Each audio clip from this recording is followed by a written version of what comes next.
तो hello spidey fans. तो finally Spiderman across the Spiderman देख लिया और फाइनली सोनी वालों का टॉर्चर खत्म हुआ, क्योंकि इतना क्लिप वगैरह डाल दिया था जिससे भाई बचना तो बहुत मुश्किल हो गया था। और इवन थिएटर में भी ये लोग नहीं मान रहे थे। इंटरवल हो चुका है तब भी ट्रेलर की क्लिप पटकते जा रहे हैं। इवन वो सीन तो मैं अभी भी मूवी में देख चुका हूँ। तो भाई ये सोनी वालों की मार्केटिंग थोड़ी सी इरिटेटिंग लगी मेरे को। खैर अब बात करें मूवी के बारे में, तो उससे पहले मैं बता दूं कि ये एक स्पॉइलर वीडियो है। आराम से कंटिन्यू तो नहीं कर सकते, पहले जाओ मूवी देख कर आओ फिर बात करेंगे। तो भाई स्पाइडरमैन अक्रॉस द स्पाइडरवर्स की बेसिक प्लॉट की बात करें तो after 1 year of Spiderman into the Spider-Verse, miles Morales neighbourhood Spiderman बना हुआ है। उसकी लाइफ सही चल रही है तभी स्पॉट अपीयर होता है, जो कि भाई शुरू में तो फनी फील होता है, लेकिन जैसे जैसे आप इस कैरेक्टर को जानते हो, उसकी ओरिजिनल स्टोरी के बारे में जानने लगते हो, आपको उसका खौफ भी महसूस होने लगता है। उसकी पावर बहुत ही पावरफुल है, साथ ही उसकी बैक स्टोरी काफी सैड फील होती है और उसका reference Spiderman into the Spider-Verse से लिया गया है, जो कि काफी गजब का पॉइंट था। खैर उसके बाद माइल्स की लाइफ में एकदम उसकी लव इंटरेस्ट ग्वेन स्टेसी उसके सामने आती है, वो भी पोर्टल से। ऐसे किसी कमरे में कोई आ जाए तो भाई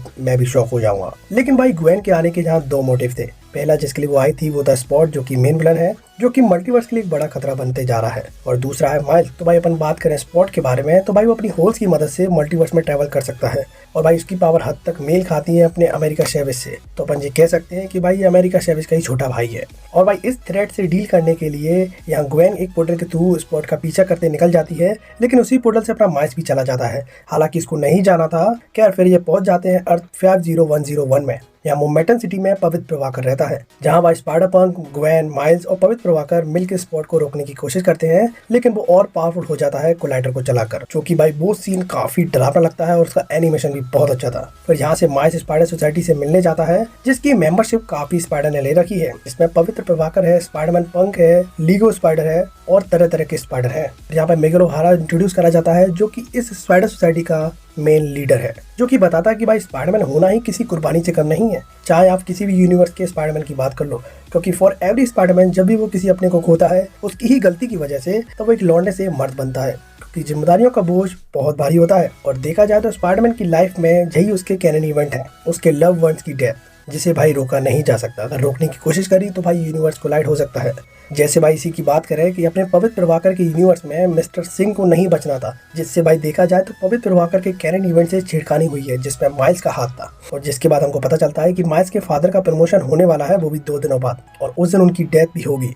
और यही माइल्स के लिए कैनन इवेंट है, जिसको वो रोकने की बात करता है सारे स्पाइडर से। लेकिन भाई सारे स्पाइडर अपनी डेस्टिनी को एक्सेप्ट करते हैं और आगे बढ़ते हैं। लेकिन भाई सारे लोग जानते हैं कि कैनन इवेंट से छेड़खानी नहीं करनी है, क्योंकि मिगेल ओहारा सबसे बड़ा एग्जांपल था कैनन इवेंट को छेड़खानी करने वाला। इसके बाद माइल्स अपनी मनमानी करता है, जिसके बाद हमको देखने मिलता है खतरनाक चेजिंग सीन, जो कि भाई बहुत मजेदार था। लेकिन भाई इन दी एंड स्पाइडरमैन एक लड़की को बेवकूफ बनाकर और एआई को बेवकूफ बनाकर अपने डीएनए के अकॉर्डिंग अपने यूनिवर्स में जाने की कोशिश करता है, और वो उसमें सफल भी हो जाता है। लेकिन जब उसको रियलाइज होता है कि उसका स्पाइडरमैन यूनिवर्स अर्थ 42 का था और उसी की वजह से उसका डीएनए भी चेंज हो चुका है, तो भाई वो ट्रेवल कर जाता है अर्थ 42 में।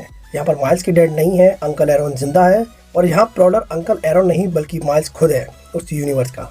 अब भाई माइल्स के सामने बहुत सारी मुसीबत सामने आ चुकी हैं। पहली बात, उसी का वेरिएंट उसके सामने प्रॉडर बन के खड़ा हुआ है। दूसरा, स्पॉट जो उसके यूनिवर्स में जा रहा है उसके यूनिवर्स को तबाह करने। लेकिन भाई कुछ भी कहो, इन दी एंड पैसा जरूर वसूल होता है। और भाई बियॉन्ड द स्पाइडरवर्स के लिए मैं बहुत एक्साइटेड हूँ। खैर मैं एक चीज़ क्लियर कर दूँ, ये मूवी ओनली स्पाइडरमैन फैंस के लिए है। तो भाई ये मूवी बहुत से लोगों को समझ में नहीं आएगी, क्योंकि जैसे नो वे होम सबके लिए नहीं थी, क्योंकि उसके लिए आपको अच्छा खासा रिवीजन करना पड़ता है पूरे स्पाइडरमैन यूनिवर्स का।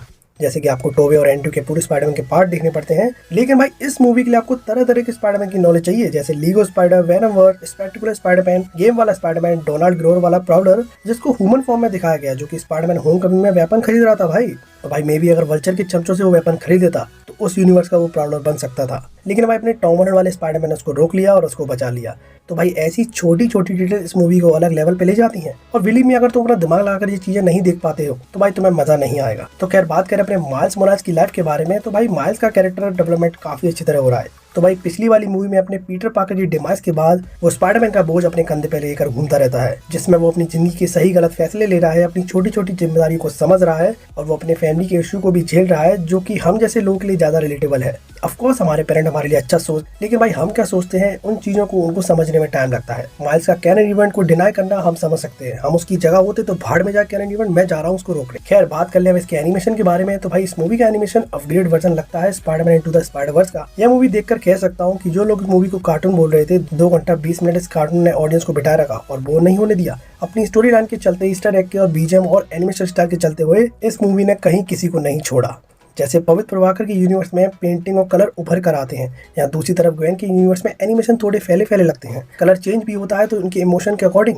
अर्थ 42 यूनिवर्स खुद में डार्क वाइब देता है। मेगल ओहारा का यूनिवर्स एक फ्यूचरिस्टिक फीलिंग देता है जो वो है भी। खैर यह मूवी अपनी एनिमेशन की बाउंड्रीज को पार करके हमको एक अलग ही चीजों से अवगत कराती है। स्पाइडरमैन पंख का अलग दिखना उसका अलग ही स्वैग था। वो काफी मिस्ट्री कैरेक्टर है और आगे चल के कुछ अच्छा साबित होगा। तो भाई बात कर ले हिंदी डबिंग के बारे में, तो सब लोग ये जानने के लिए एक्साइटेड हैं कि भाई शुभमन गिल ने पवित्र प्रभाकर को कैसी आवाज दी है।